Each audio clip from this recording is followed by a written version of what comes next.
through the dreadful darkness, we shall be the light and lead a path to wisdom. Our will to be our light. To those in pain and suffering, we shall hear a call. With us to care and comfort from that above all. To face a brighter future, bound in unity. The Philippine College of Physicians, we shall be. Hand in hand, building a stronger nation. This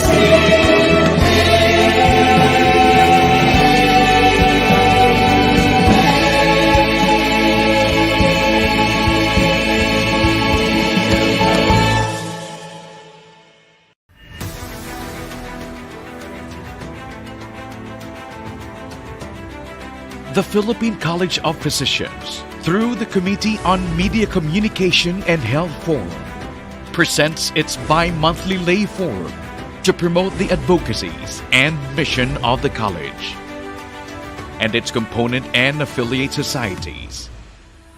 An avenue of accurate and up-to-date conversations with the media and the general public, with timely and diverse topics covering vital public health and medical information, straight from the experts.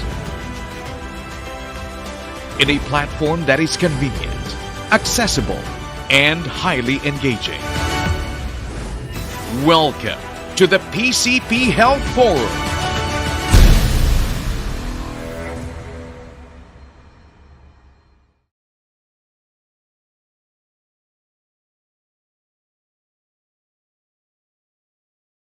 Good morning, everyone. Welcome to the Philippine College of Physicians Health Forum, Muling Sulyap sa Dengue. Maraming salamat po sa continuous support mula sa aming media partners at sa mga masugid na taga-subaybay ng PCP sa social media. I am Dr. Francis Gail Turalba, a member of the Media Communications Committee, and I will be your moderator for this health forum. The presence of fever tells us that there is an underlying problem. It may be due to an infectious cause, either bacterial or viral, or an undiagnosed disease. In the Philippines, when a person develops fever, dengue fever should be one of the considerations. Nababalita na tumataas ang mga kaso ng dengue fever ayon sa data mula January hanggang June ng taon ng ito. Kaya before we start, let us hear a welcome message from Dr. Imelda Mateo.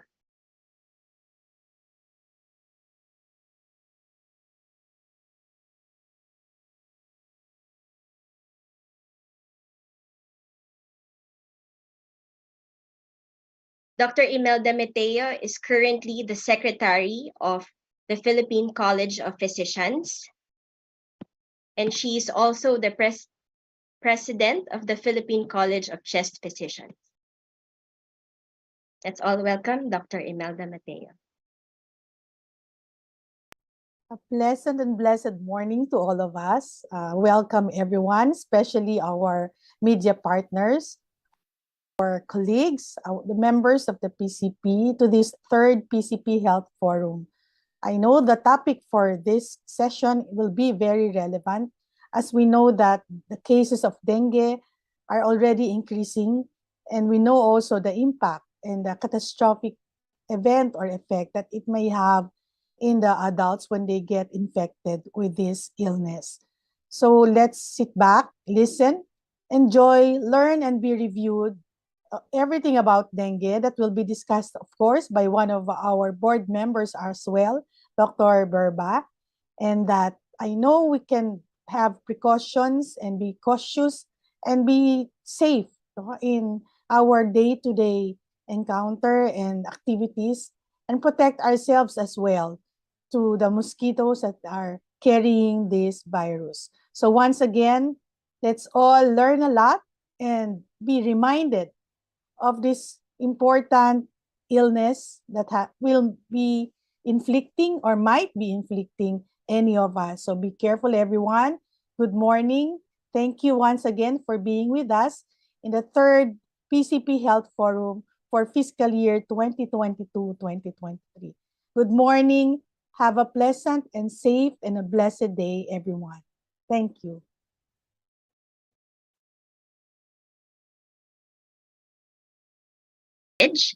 So, ang dengue fever ay isang mosquito-borne viral disease na lumilipat sa tao mula sa kagat ng infected female mosquitoes na tinatawag na Aedes aegypti.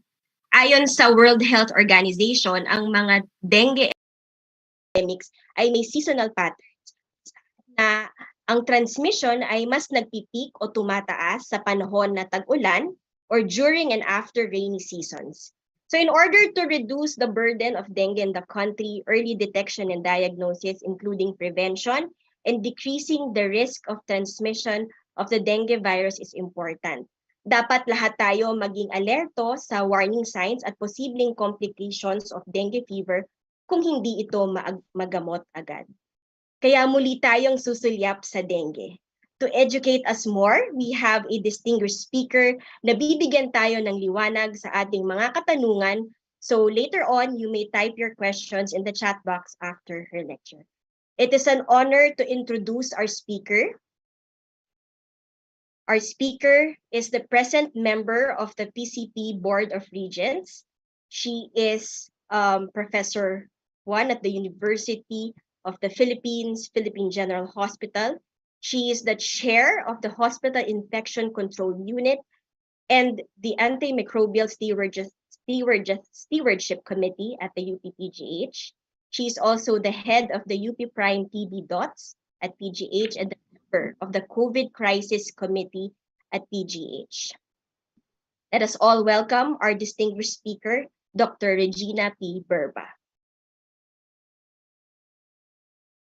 Magandang umaga po sa inyong lahat. Let me share my screen. Yan. Okay. So thank you PCP for this invitation. Muling sulyap sa dengue. Kailangan natin review ang mga luma at bagong mga talakayan sa dengue. So this is my outline. I'd like to just talk about a little bit of each of this in the next few minutes. No? So, pisahan natin dito. So, ito po ay isa sa mga infographic ng Department of Health. No? So, napaka-attractive crush dengue para di mag-landing sa atin. Tapos may follow-up infographic. Ito pala yung ibig sabihin nun. No?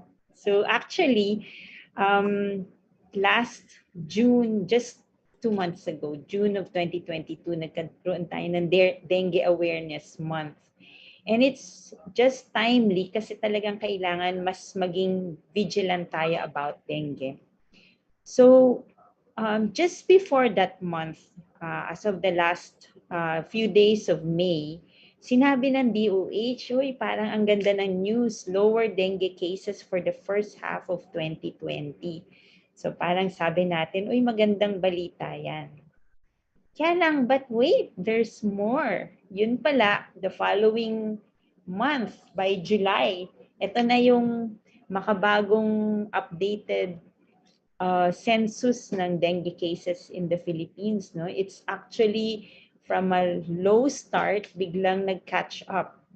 For the first 6 months of this year, we're up by 90%. So kung last year, there were just around 34,000 cases. This year, by this month, no, nasa mga 65,000. So parang nagdoble na ang number of cases. But I think the more worrisome is the occurrence of death. No? So parang nakakabagabag talaga. And we'd really like to not only reduce the number of cases, but more importantly, reduce the mortality or the deaths related to dengue. Dito sa news item na to, mahalaga rin na malaman natin na yung mga top areas are Central Luzon, Central Visayas, and Zamboanga Peninsula. So parang Luzon, Visayas, Mindanao, no? So actually, because of that, nagkaroon a series of like alarms from our OIC Secretary Vergere herself that the dengue cases are alarming. And of course, nagkaroon ng mga more focused actions from the top sites like Central Luzon, nag-intensify ng efforts along with places in Visayas and in Mindanao, which is just proper because we really want to not only avoid the cases but also prevent the deaths. Okay, so here's like a summary of the dengue situation by the WHO, and I'd like you to follow the blue bars which we see over the weeks by week to so nasa mga week 26 na as of this report. Follow the blue bars and compare that to yung tinatawag na epidemic threshold, yung red line, no? So during the first few months of the first few weeks of the year, parang talaga naman parang low and slow start, but now it's picking up. Yun nga siguro because of the seasons that are changing and we're entering the rainy seasons, no? So going back to the history, parang review lang, and I think it's really also nice to know itong important landmark event sa Pilipinas, no? So while dengue is present in many, many, many countries across the world, do you know na yung very, very first reports of severe disease of dengue, yung tinawag natin noon na dengue hemorrhagic fever, were actually reported in the Philippines, actually in the city of Manila in 1950s. So ganun tayo kahalaga sa map of the world in terms of dengue. And pre-COVID, ito yung mga parang naaalala natin about dengue. Siyempre yung controversy of the dengue vaccine, tapos yung pre-COVID, yung 4 o'clock habit, di ba? And really, we've really had our own takes of dengue and the death rates. So we have high, totoo to, no? And I'll show you the numbers later, that the dengue fatality rates are really much, much, much higher in our country. So globally, nag-umpisa yung dengue na very few lang nung mga 1970s, very few countries actually had epidemics of dengue, but now over 100 countries are actually called quote-unquote endemic for dengue. So it has spread wide across the world. So we're part of that parang belt, that's the dengue belt, where the dengue burden is high. And even before the COVID, it's already estimated that 40% of the world population, no? So parang halos kalahati, are at risk for contracting dengue because we live nga in that belt of dengue. This is a table I actually made like last year when I was asked to speak about dengue and the global status. But I updated it this morning preparing for this talk. And you would see, so tingnan nyo, I want you to look across the different countries kasi ito yung magkakatabi lang tayo here in Southeast Asia, di ba? And while the number of cases may be similar over the years, no? Mga 100,000 tayo, yan. Look at the markedly higher number of deaths that we see in contrast with what the deaths are in other countries. In fact, sa Singapore, halos wala silang deaths, no? So when they had in 2019, 3 deaths, talaga nag-alert talaga sila. But even in countries like very similar to ours, like in Vietnam and Laos, the numbers in Vietnam are very similar to our numbers. You would see that their death rates are much, much, much lower. So kailangan pa tayong mag-work together so that we can bring this case fatality rates much, much lower. So ang goals natin should be reduce the number of cases and also reduce the number of deaths. Okay, how will we do that? So perhaps we can learn a little bit more about dengue. So it's a virus, diba? It's an RNA virus. Tapos It has this, in the lower part of my slide, meron kayo nakikitang parang structure ng virus. No? And you would see that NS. Okay. So it's the shortcut for non-structural protein. So there's that part of the virus that you can test very easily. So may kit na that can tell you whether you have dengue or no dengue by the use of NS1. Di ba you hear that NS1 test, dengue NS1 test. And in many centers that's already available and accessible, medyo may konting price, but nevertheless, we have access to that test. So you would know whether yung lagnat mo nga ay because of dengue or other things. There's 4 antigenically distinct serotypes. So we hear about dengue, then V1, 2, 3, 4. And over the years, parang minsan nagsisirculate iba-ibang serotypes. In the recent years, it's been predominantly dengue 3. Now, naging medyo mas complex yung dengue situation when the COVID-19 pandemic happened. So dengue and COVID-19 are sometimes difficult to distinguish because they share very similar clinical and laboratory features. So yun nga yung sinasabi ni Dr. kanina, pag may lagnat, ano ba to? Dengue ba to o COVID ba to? So dengue, we also said, has various stages. No? And we'd like to catch patients as early as we can.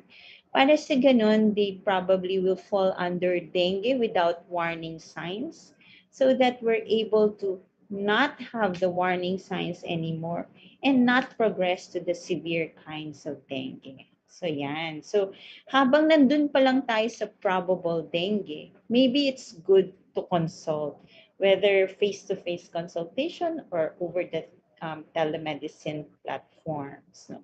So that we don't need to get to the warning signs. Parang we don't need to wait for warning signs to occur before we start going to the hospital. So we'd like to avoid these situations already. So yan, pero yung mga parents who are here and the healthcare workers who are watching us, parang we need to also be familiar with the warning signs. Kasi pag may warning sign na, wala nang tanong-tanong, talagang kailangan ka na mag-consult and even go to the emergency room kasi nga warning sign na sila that if we don't watch out and control and avert the situation, then we'll fall under the more severe forms of dengue and might get into the situation we don't want to be. Okay, so dengue has like all these different forms, or we call it the spectrum of dengue illness. Pag may dengue ka, pwedeng very, very mild, no? So pwedeng dengue fever without warning signs. Pero as, you know, some patients may present with more difficult kinds of presentations. So we call it dengue with warning signs, severe dengue, and dengue with organ failure. Pero lahat yan, pwede yan sana, if caught early, will be able to be controlled and managed well. On the other hand, kaya we say, minsan nakakalito kasi baka mamaya nag-overlap. What you thought may be COVID is dengue pala. Yun. So may overlap of manifestations, particularly yung masakit yung ulo, yung not feeling well, masakit kasukasuhan, lagnat, of course, is always there. So there are nausea, vomiting, and even diarrhea. May seem to be COVID, pero may actually be dengue. So by now, we're very, very, very, very familiar with COVID-19. And sometimes nga at this point, we think lahat na lagnat is COVID-19. So hindi, no? We need to be alert that there are other diseases, infections that are around us right now. And dengue is one of them.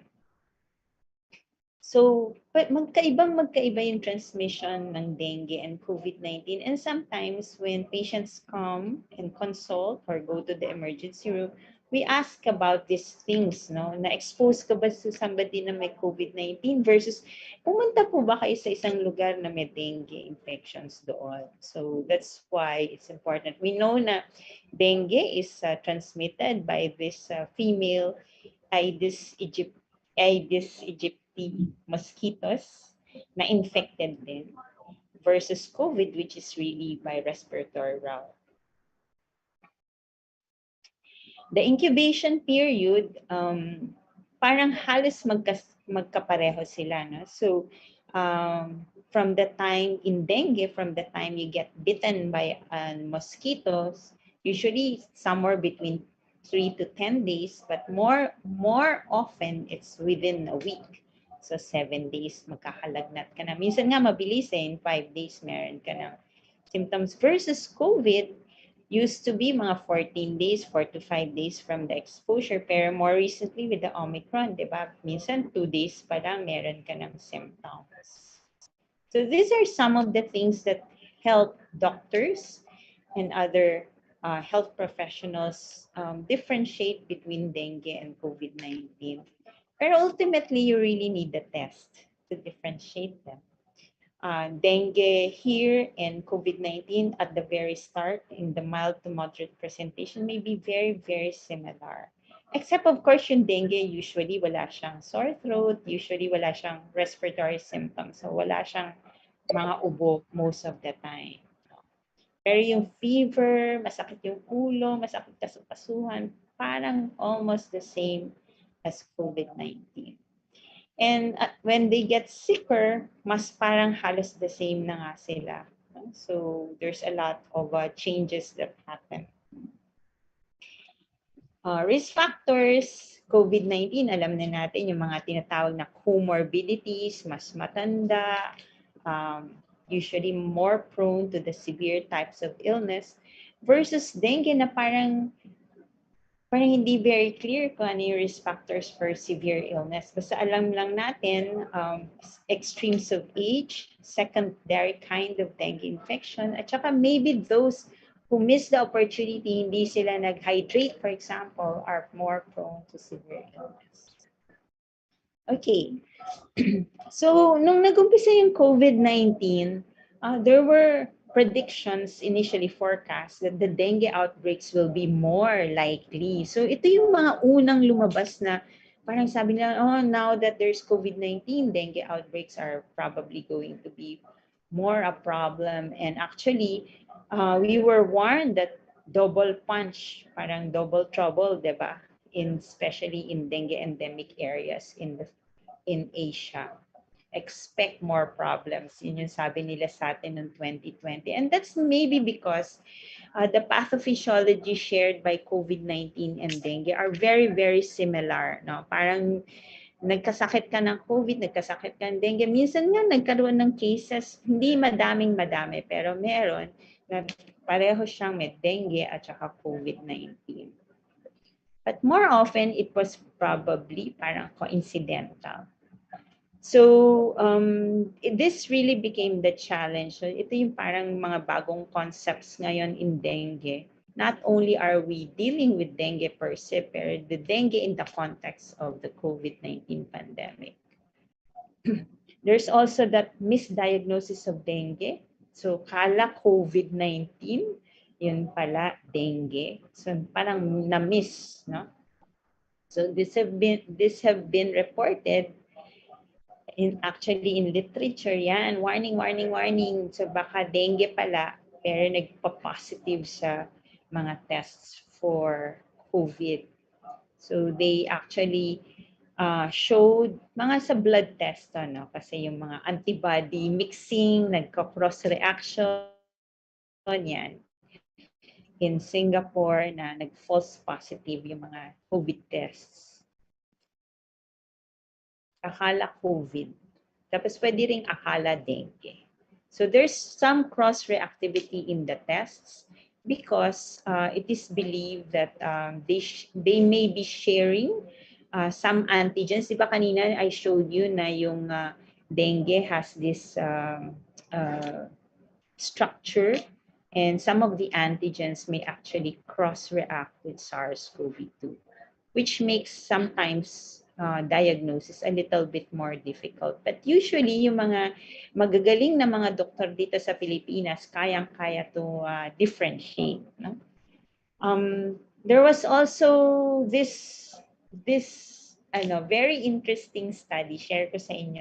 Ano ba nangyari like in a country like Brazil, where pre-COVID, dengue was very, very high. Tapos biglang nang nagka-COVID, parang nawala. So, it was seen in Brazil, dun sa Sao Paulo, that when COVID started to happen, ito yung nagiging red ng red ng red ng red kasi heat map to, no? So as the number of COVID cases started to increase, you would see na yung BNC, yung dengue cases started to drop. Okay. So parang maganda to ah. Parang ganun ang reaction ng mga people in Brazil. Because when the COVID cases started to go up, it didn't behave like the predicted forecast na pag dumami yung COVID, dadami rin yung dengue, and it will create really a really difficult situation. Here, what they saw was when the SARS-CoV-2, which is the yellow line here, started to rise, parang bumagsak yung dengue cases. So may ganong phenomenon. Na? And that was also seen in many countries across the world. No? So as the number of COVID started to increase through 2020 and 2021, the number of dengue started to go down, which is very thankful for many of us, diba? Kasi hirap naman. So this was a most unexpected finding kasi nga before there was a prediction and it didn't turn out to be correct. In fact, there's a inverse correlation. And why do you think that happened? Ano ba nangyari nung nag-COVID-19? Di ba lahat tayo natakot lumabas? So the hypothesis was, one, there may have been some dengue protection versus COVID-19. So siguro it was many people thought it was the behavior of people. Di na sila lumalabas, nandun sila sa comfort of their homes.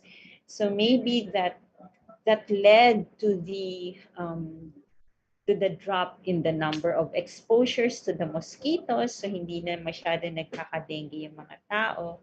And there seemed to be some competition between dengue and SARS-CoV-2. So parang since many people started to have COVID, hindi na sila masyado nagkakadengue. Parang ganun nga. And true enough, in the Philippines, in the year of the pandemic, nag-decrease yung dengue cases.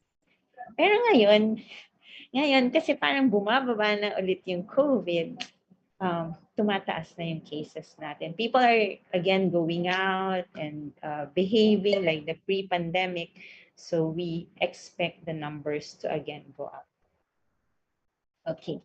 So some new things about update lang on diagnosis. Kasi nga we said kanina, parang medyo mahal minsan yung NS1, diba? So our group actually was able to put together a very new test called the Biotech M Dengue Aqua Kit. Okay, and we tested it. So we think Filipinos are very prone to having warning signs and complications kasi nagtitipid dito. Kasi mahal ng test eh. I can't afford it. Sige, tingnan na lang natin what happens. But it's very important to really diagnose early dengue so that early diagnosis makes you more vigilant, makes you more careful, makes you want to take care of yourself and leads to better outcomes. So yun yung importance. And that's why we pushed for this new test kasi we could sell it in a more affordable fashion kasi made in the Philippines. It's practical in the field, easy to use, tapos reliable test. So this is how it looks like. And actually, natapos na namin itong study na to. It took us many years to finish, pero finish na siya, finally. Tapos, we have the product already being validated in many regions in the country. And the validation study actually looked something like this. Wherein, marami pong slides, pero ang bottom line is it had a very good sensitivity and specificity. So ito po yung mga kailangan for a good diagnostic test with a 99% positive predictive value and very low, yung maganda rin yung performance niya in terms of very high positive likelihood ratio tsaka good negative likelihood ratio. Yung likelihood ratio, mahalaga yun eh. Ibig sabihin, pag sinabi niyang tama, positive talaga, or pag negative, the predictive na totoong negative siya is there. So this test performed very well with the high sensitivity and high specificity and good likelihood ratios. So this Biotech M, pag narinig mo siya, in-offer sa inyo sa wherever you are, if you get into an emergency room, it's based on the LAMP technology. It's the loop-mediated isothermal amplification.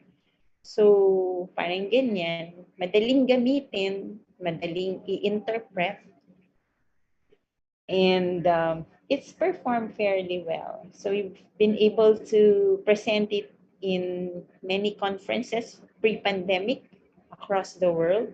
And in fact, it really promises to be a very good test. So marami na rin siyang awards at saka na-publish na namin yung study. So I think it's on its way to changing clinical practice here in the Philippines. So again, as soon as it becomes like available in the hospitals and you're offered to have that test compared to dengue NS1 and of course yung more expensive RT-PCR or the other tests, baka you can opt for this biotech test. So we think it's going to cost really, really much lower than the other usual tests. So it will make diagnosis and care for our dengue patients more. And that's a way of reducing the case fatality rates that I showed you earlier and will lead to better care and reducing morbidity and mortality among our Filipino patients through early diagnosis. Okay, so ganyan yan. Proudly Pinoy, and we're very proud of this particular product, and hopefully it could be supported by you, our media partners, and patients and healthcare workers. So I go now to the last 5 minutes to talk about prevention. How do we prevent dengue? So hindi na to bago. Ito ay parang paulit-ulit na natin naririnig pero kailangan i-review. Ano ba yung kasama sa 4S strategy? Kasi ito yung front na sinasabi sa atin panay ng DOH, diba? Sige nga, test na natin sarili natin. Ano ba yung 4S? So yung unang S ay search and destroy mosquito breeding sites. Number 2S is self-protection. So as much as possible, wag kayo magpapakagat sa lamok, diba? Use everything you can. Long sleeves, pajamas, pants, at saka of course, mosquito repellent. Seek early consultation, diba? Sabi natin, para hindi masyadong morbidity and particularly mortality for dengue. And support fogging and spraying of hotspots. Yan. So maraming infographics. All you need to do, pag nakalimutan mo yung isang S, ay pumunta ka kay Google and look for the 4S of dengue and you'll find them. They're very easy to understand. Search and destroy, early consultation, self-protection, at saka support spray. Okay? Yan.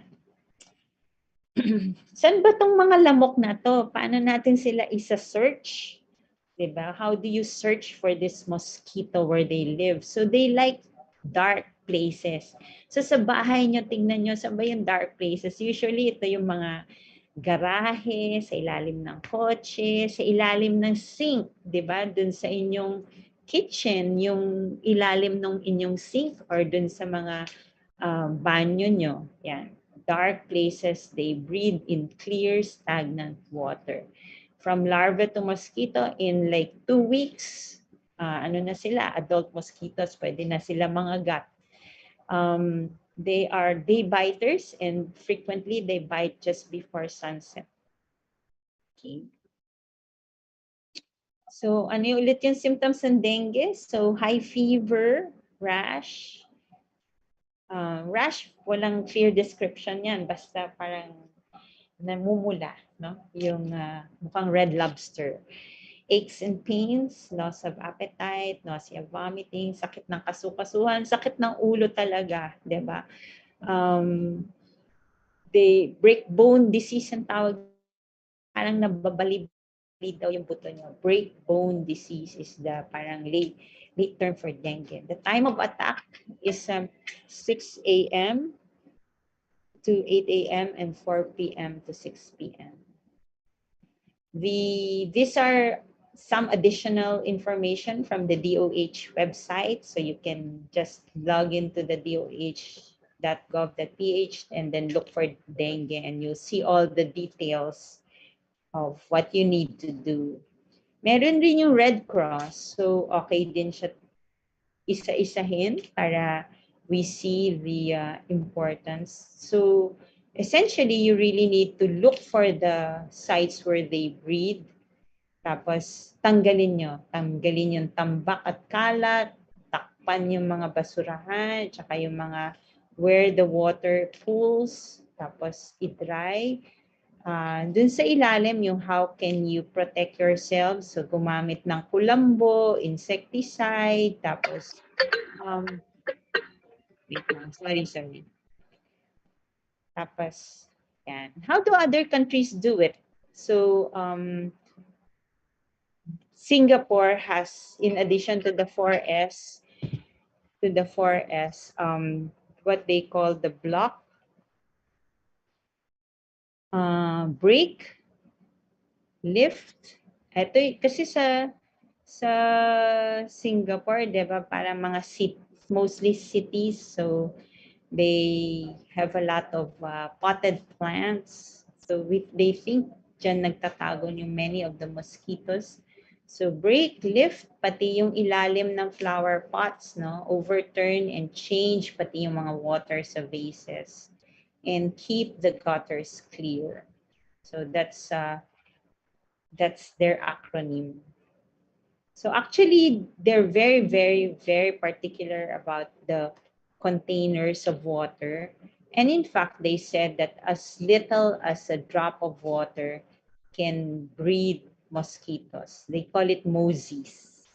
Yeah. Okay. So, isa rin sa mahalaga, so mosey nga sa Singapore, is the concept na pag nagka-dengue ka, para kang carrier. No?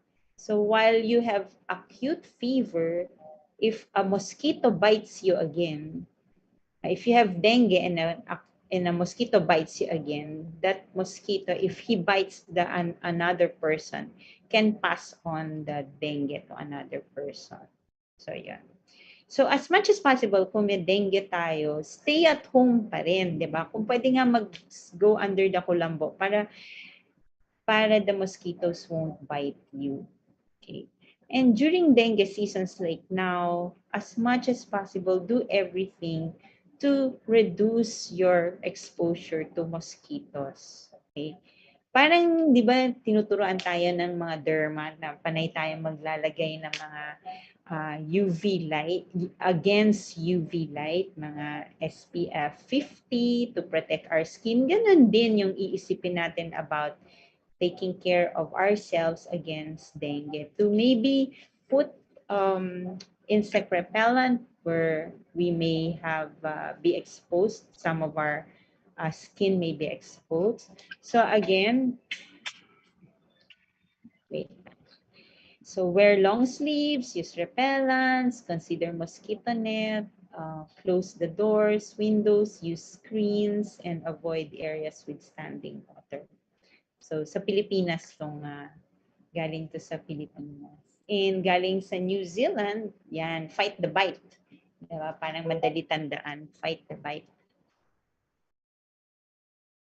And I want you to just remind our dengue patients to spray your home. So sinasabi ko yung pag nagka-dengue kayo, spray na rin para yung mga mosquitoes na na-infect, mamamatay, hindi na niya makakagat yung other people. Okay, I think this is my last slide. I'd like to thank you all for your attention. Ingat po tayo lahat. Marami nangyayari around us right now, but there's always all of these steps that we try to impart to you to reduce the risk and be safe. Thank you very much po.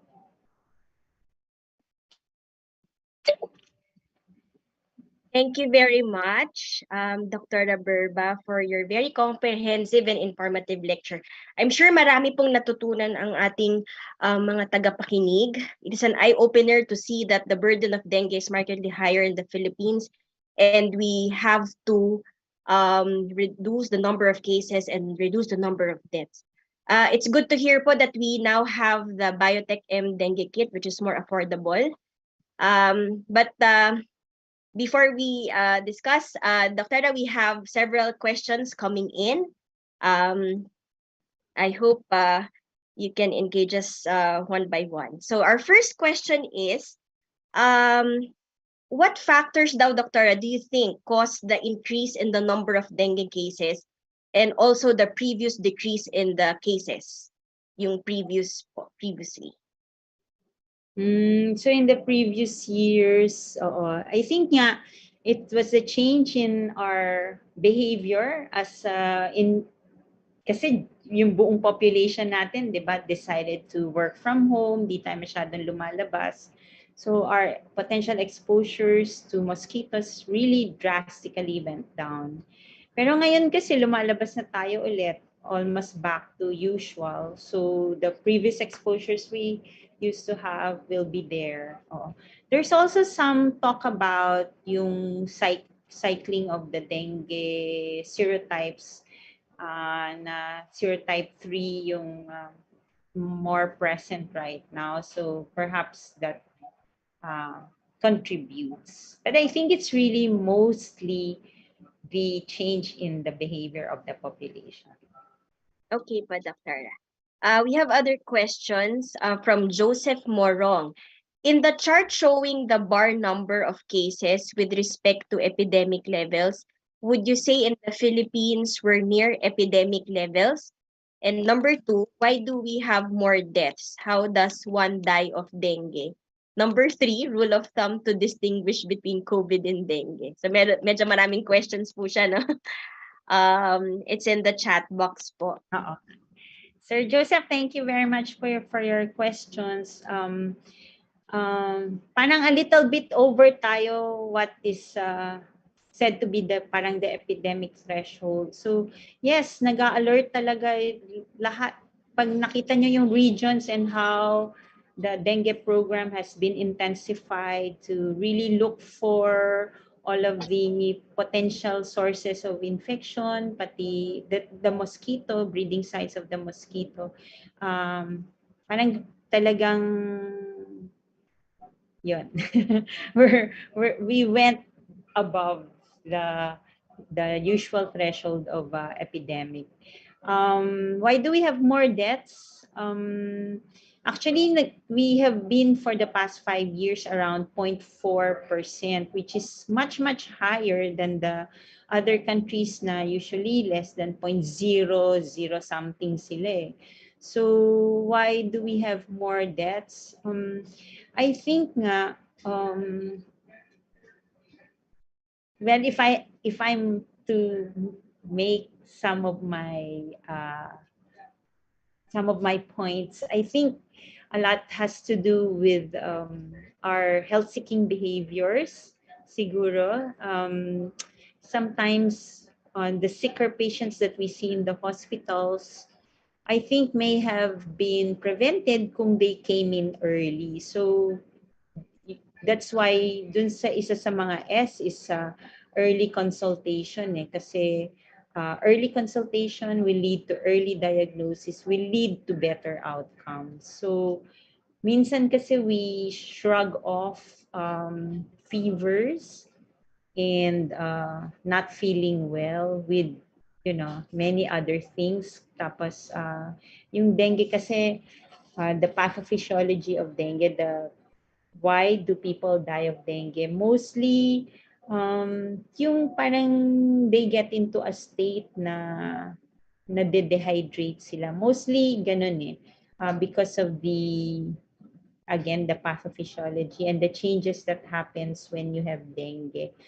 Plasma leakage yung tawag doon. So, nagkakaroon ng changes sa distribution ng fluids in the body, and even if parang okay ka naman, parang nade-dehydrate ka in a way. Tapos pag hindi kasi yun natutukan, it will lead to complications, eventually to organ failure, and then eventually to death. So yun po. That's why talagang parang mahalaga to seek consultation early. How do you distinguish the COVID from dengue? Sa mga doktor, usually we first ask some questions about, exposures, yan.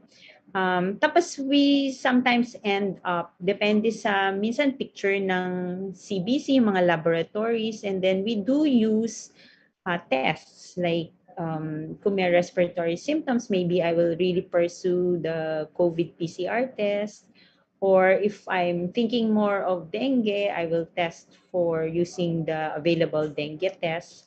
Pero sometimes you end up testing for both, and that helps you make the diagnosis. Yes, I agree, Doctor, with everything you've said. We have a lot of questions coming in, but we appreciate those questions, no, especially from our media partners, because this is a way to educate everyone. I'll just lump in the similar questions. Here we have a question. Is biotech available sa Mercury? How much? And are these tests for dengue available to other areas in that country, like in the rural areas? Yung biotech M test, actually, inano na namin yan. Finilled out sa several regions in the country.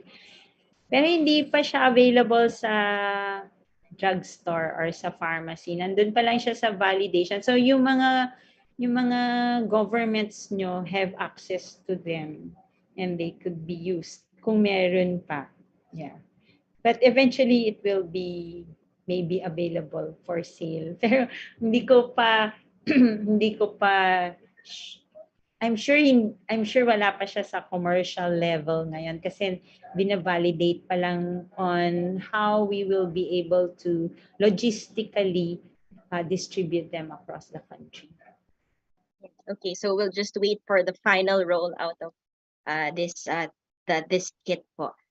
We have a question po. Good morning po. Nowadays, patients are testing negative on NS1 but positive on IgM and IgG. What is the explanation for that po? Thank you very much. So, yung NS1 kasi, di ba yung NS1 I showed you kanina, yung NS is non-structural protein. It's part of the virus. It's best used during the first 3 to 4 days of the illness. So, pag nagka-blood test ka during, kunyari, nag-fever ka today, Tuesday, tapos nagpa-test ka today or tomorrow, yung first 3 days, tapos dengue yung cause ng fever mo, the likelihood na mag-positive yung NS1 is very high. Pero in time kasi yung virus, parang na-overcome na siya ng body mo, diba? So nawawala na yung virus sa system, and the NS1 also disappears. Kaya kung nyari magpa-test ka, let's say on day 6, yan, or day 7, it's possible na mag-negative ka na sa NS1. Tapos it's also during this time na nagpa-positive na yung IgM kasi antibodies yon, di ba? Yung IgM antibodies take a little bit of time for your body to develop. Kasi hindi naman yung instant na pagka nakagat ka ng lamok, may IgM ka lang agad. So it takes like a few days, and usually that's around 5, 7, maybe more days. So pag mas later ka nagpa-test, mas malamang IgM yung mag-positive sa'yo. positive ka pa rin, nagka-dengue ka pa rin, except perhaps you're over na the first few days of the illness. So yun yung explanation po yun. Parang nagte-test ka ng iba-ibang parts kasi nung virus. So yung NS1, you're testing the presence of the virus itself. So pagka-acute, nandiyan pa. Pero yung IgM, nagte-test ka na nung effect ng virus sa system mo. So the IgM will probably be positive during the latter part of the illness. Yes. And in fact, minsan, parang hindi mo na maalala tapos nagpa-test ka. Pwedeng, kunyari, 3 weeks, 4 weeks, pwedeng positive pa rin si IgM, pero wala ka ng lagnat. Pero nagka-dengue ka pa rin. Yun yung ibig sabihin. Opo. Very clear naman po yung answer ni Dr. No? So important po talaga yung alam natin kung kailan nagsimula yung mga symptoms or yung fever for this. Okay po. So may isa pang question, with the current rate of dengue infections in the Philippines, is there a need to intensify dengue vaccination in the country? And the follow-up question from another attendee is, the vaccination for dengue was deliberately omitted? Question mark. Yeah. Kasi siguro, there was really a lot of controversy that the dengue vaccine brought to us. Individually, collectively, and as a country, talagang nagulo tayo ng dengue vaccine issue eh. Tapos unless we sort of iron it out, clarify the issues, pag-usapan, discuss the hesitancy part, at saka yung mga, the issues related to the industry, the politics, and everything related to that. I think hindi pa tayo ready as a country. But Dengvaxia is actually used in many countries. Hindi sila nagka-problema as much as we did. So it has its role. It's good for certain groups of patients. It's probably protective for certain groups of patients. So it's probably not useful and probably harmful for certain groups of patients. Ito lahat to kailangan mag-clarify tsaka ma-iron out before we again allow ourselves to be part of the dengue vaccine. Parang hindi naman mahirap, kailangan lang pag-usapan, bigyan ng tuldok yung segment ng history natin na yon, and then move forward. I think that's how we should do it. So hopefully have clearance later on po. Hindi siya bad product, no? Basta parang hindi lang naging maganda yung nangyari sa atin kasi so maraming naging complicated. It's complicated, yeah. It's maybe the best way to describe what happened to us. Yes, Dr. So maybe later on may positive outcomes naman for that.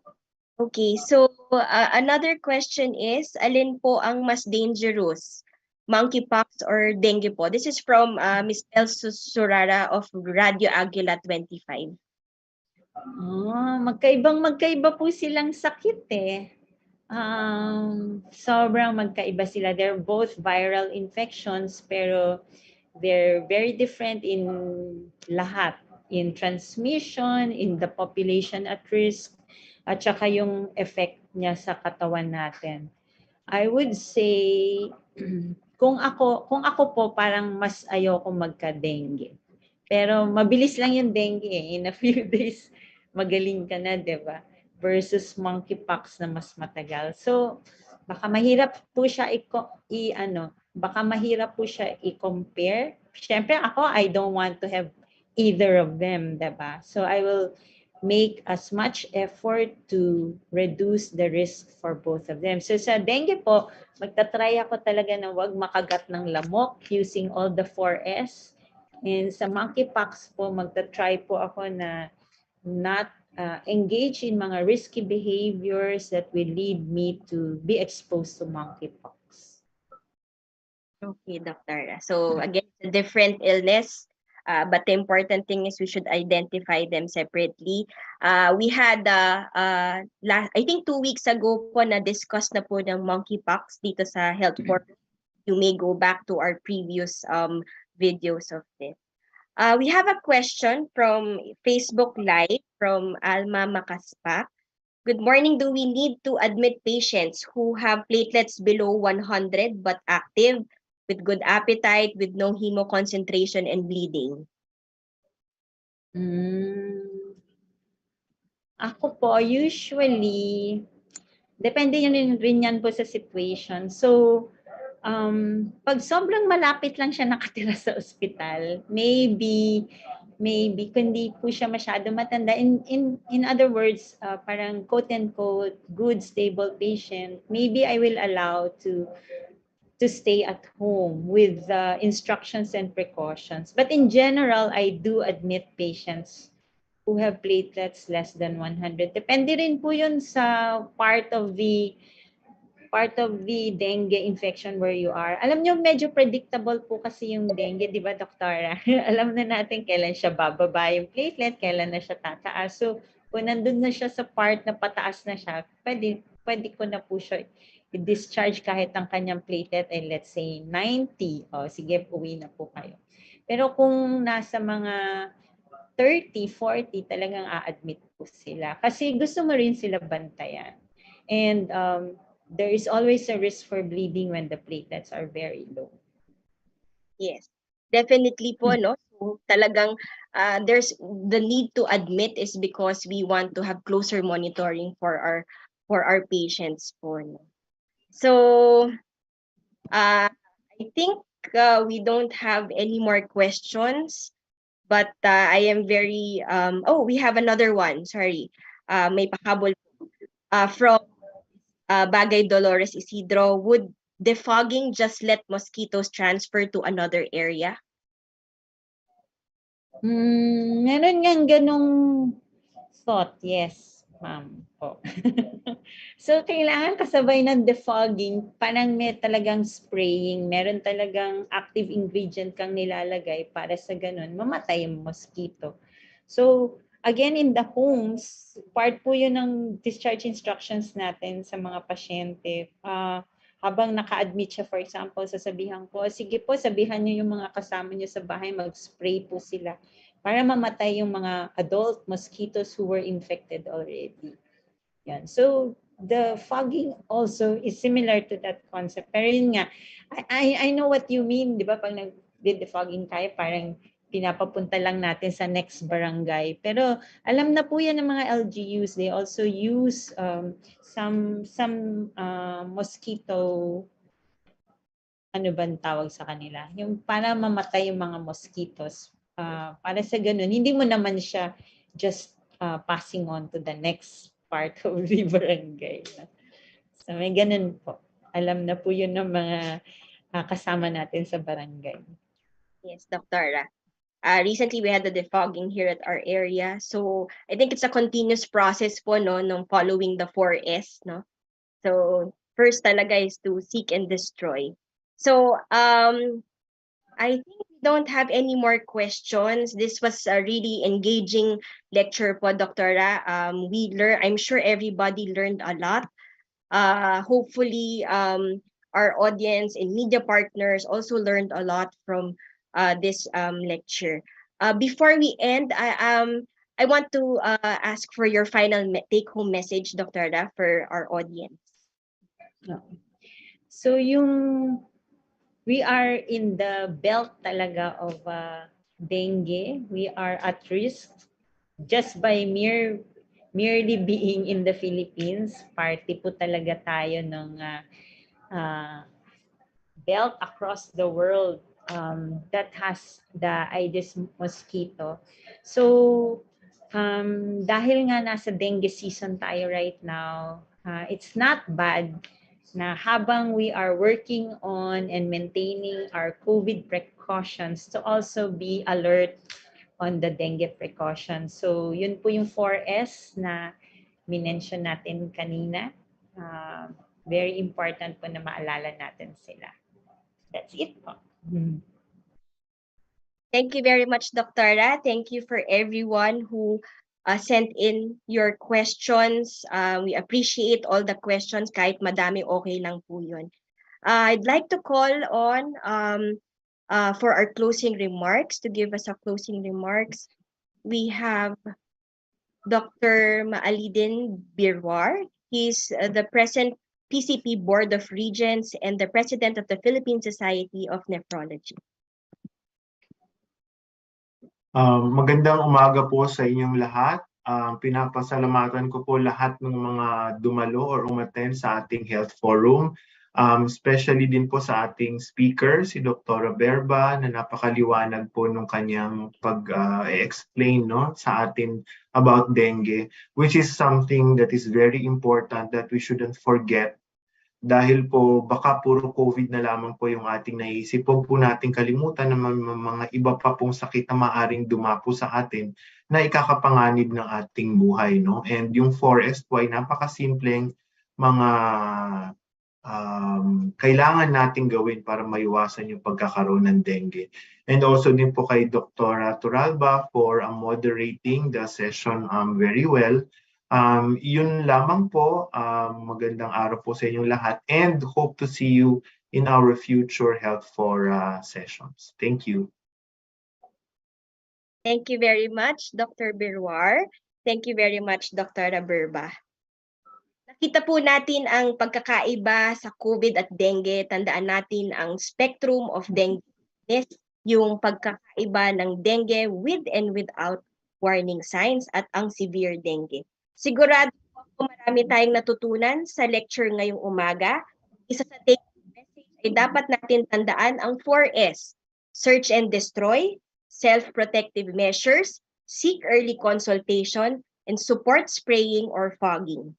Kung nagsususpetsa ng dengue fever, dapat alam natin kung kailan na kailangan ipakonsulta sa doktor at dalhin na sa ospital. We have to remember that early recognition of symptoms of dengue can help save lives. Salamat sa pagnood ng ating PCP Health Forum. Abangan po natin ang mga susunod na PCP Health Forum. Maraming salamat po. The Philippine College of Physicians, through the Committee on Media Communication and Health Forum, wishes to thank its media partners, social media followers, and participants. See you again next time, here on the PCP Health Forum.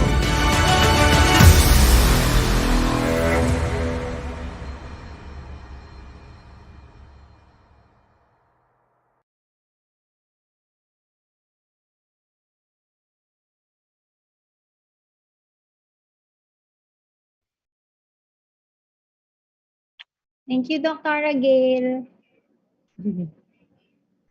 Thank you. Thank you, everyone. Very Thank you very much, natural. Ang galing-galing. Congratulations. Dr. Thank you. Galing-galing. Dr. Berba, salamat po.